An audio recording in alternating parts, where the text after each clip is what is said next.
deal of interim government to go unchecked.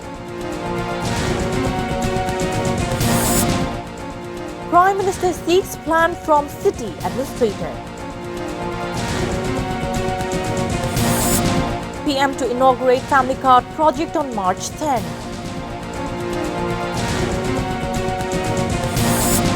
(2,208 cases withdrawn.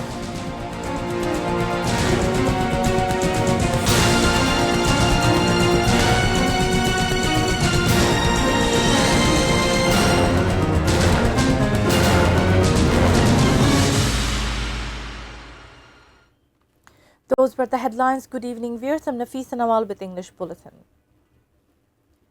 The government of Prime Minister Tariq Rahman will not legitimize any deal inked with the interim government without proper evaluation. Advisor for Foreign Affairs Humayun Kabir made the remark after a meeting with Japan at the Foreign Office on Tuesday. He said even the defence deal made with Japan to be under scrutiny. The defence deal with Japan was inked. The Bangladeshi side to increase the number of skilled labor. Prime Minister Tariq Rahman has directed the newly appointed administrators of 6 city corporations to give 6 months plan to build clean cities. He also instructed to give a proper plan for mosquito control drive, afforestation. He told them he will visit their respective city corporation areas to see the progress of the works. The Prime Minister gave the directives when the newly appointed administrators met him on Tuesday.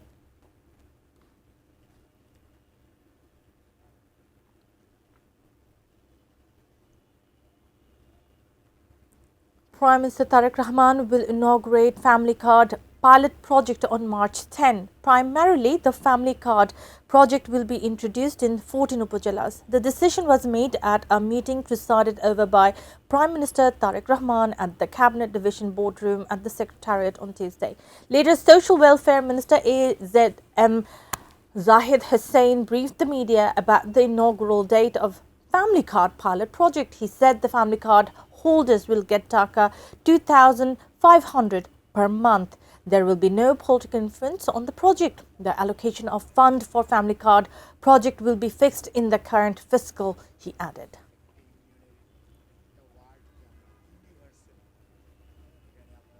The government has appointed additional IGP and Chief of Armed Police Battalion Muhammad Ali Hussain Fakir as Inspector General of Police. A gadget issued by Ministry of Home Affairs on Tuesday confirmed the matter. Muhammad Hussain Fakir joined the force from 15th BCS police cadre. Sheikh Hasina's government sacked him in 1997. He got back his job through legal procedure after BNP Jamaat Alliance came to power.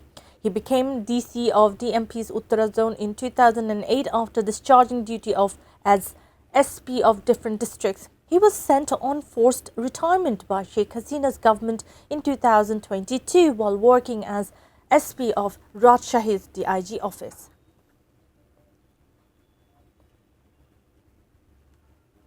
The government has withdrawn 2,208 cases within 2 days filed during the tenure of Awami League government. Home Minister Salahuddin Ahmed made the disclosure while talking to the journalists at the Secretariat on Tuesday. He said appropriate measures will be taken after probing the cases filed out of vengeance after August 5. Polling in Sherpur 3 and Bogura 6 constituencies will be held on April 9. Election Commission sources confirmed the matter on Tuesday. Balloting in Sherpur 3 was suspended due to death of Jamaat candidate Nuruzzaman Badul. BNP chairman and Prime Minister Tariq Rahman took oath as lawmaker of Dhaka 17 after being elected from both Dhaka 17 and Bogura 6. That is why Election Commission declared Bogura 6 constituency vacant. So, by-election in Sherpur 3 and Bogura 6 will be held on April 9.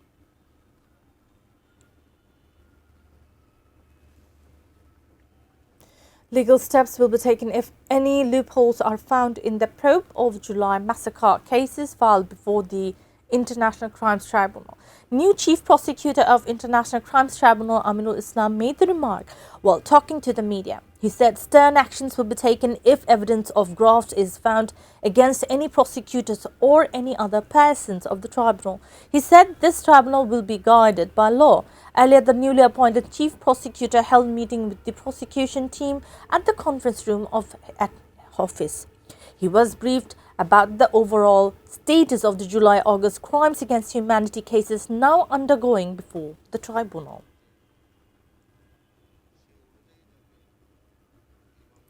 Now a short break. We will be back soon with storm costs thousands flights cancellation in US. Bangladesh in tough group in Women's T20 World Cup.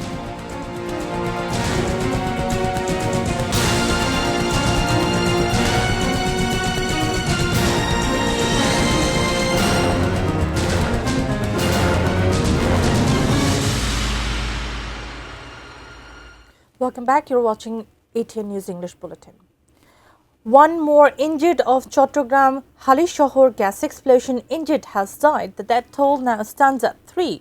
Minister for Health and Family Planning Shordar Mohammad Sakwat Hussain and State Minister for Disaster Management and Relief Asadul Hasib Dulu visited Burn and Plastic Surgery Institute to see the condition of the injured and inquire about their treatment. Health Minister said government will render maximum support to the treatment of the injured. The Disaster Management Minister said action will be taken to bring down the number of such accidents. Among the 9 burn injured of Halishohor gas explosion, 3 people died while undergoing treatment at the Burn Institute.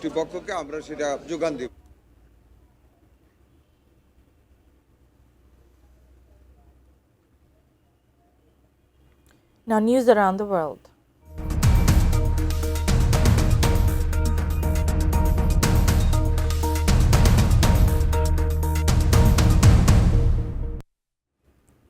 US East Coast digs out of record snow as a major storm hit the country's east coast.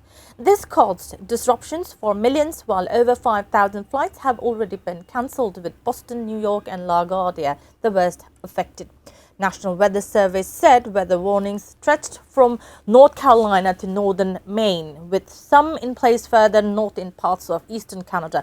Parts of Rhode Island and Massachusetts have seen nearly 37 inches of snowfall, with over 19 inches in New York City's Central Park. More than 6 lakh properties on US East Coast endured power outages. Some states and cities implementing travel bans during the worst period of the storm. NWS said the so-called northeaster is forecast to move away from the US Tuesday. Those strong winds are expected to persist.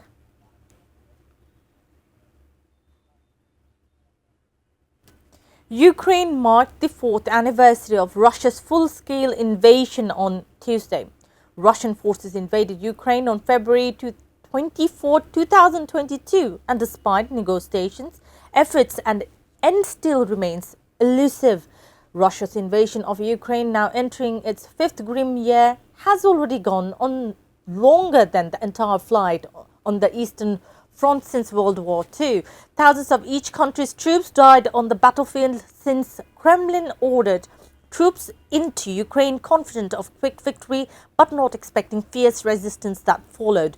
CSIS report estimates Russia suffered 1.2 million casualties, including up to 3,25,000 troop deaths, while Ukraine seen 5 to 6 lakh military casualties, including up to 1,40,000 deaths.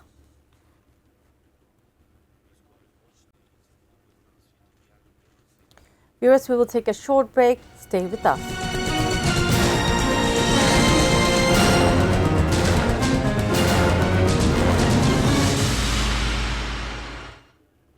Welcome back. You're watching English Bulletin, now sports news.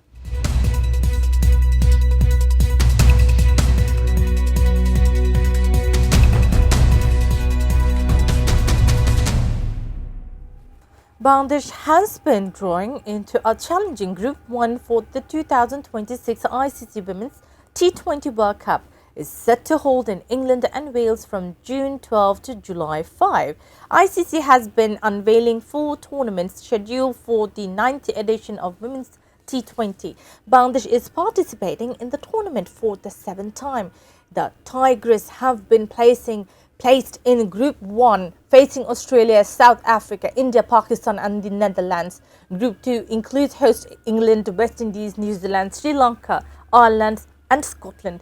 Bangladesh's mission will begin on June 14 with a match against the Netherlands at Edgbaston. It will then face Australia at Headingley, June 17, Pakistan at Hampshire, June 20 and India at Old Trafford, June 25.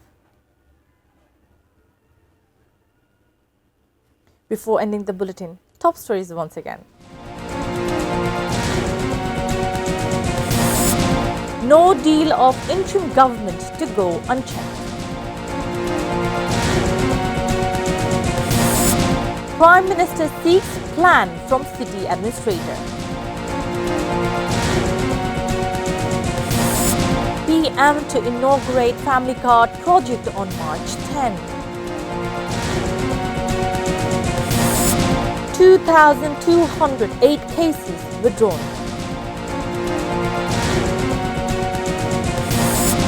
Storm costs thousands flight cancellation in US. Bangladesh in tough group in Women's T20 World Cup.